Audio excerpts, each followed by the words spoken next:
Les tractations se poursuivent à l'approche du délai fixé ce mercredi à minuit par la présidence pour la formation d'une coalition. Le bloc anti-Netanyahou n'a pas réussi à conclure son accord au moment où le Parlement se réunissait ce matin en plénière pour élire le 11e président de l'État d'Israël.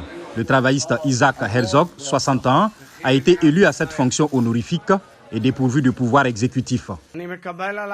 Je compte être le président de tous, écouter toutes les positions, respecter toutes les personnes, marquer ce qui nous lie et faciliter des accords. Des accords, les Israéliens en ont vraiment besoin, surtout au sein de la coalition Yamina, celle du chef de file de la droite radicale, Naftali Bennett, pressenti comme futur Premier ministre dans le cadre d'une rotation au pouvoir.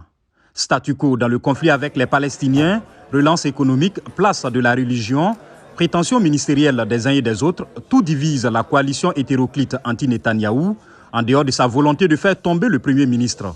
Le chef de l'opposition Yair Lapid, chargé de former un gouvernement, reste cependant optimiste. Il y a encore beaucoup d'obstacles avant la formation d'un nouveau gouvernement. C'est peut-être une bonne chose, car nous devons les surmonter ensemble. C'est notre premier test, voir si nous pouvons trouver des compromis intelligents dans les jours qui viennent pour atteindre le but le plus important. Si Yair Lapid annonce un accord ce mercredi, le nouveau Premier ministre aura 7 jours pour répartir les portefeuilles et obtenir un vote de confiance du Parlement. En cas d'échec, les députés pourront demander au président de mandater de nouveau un parlementaire.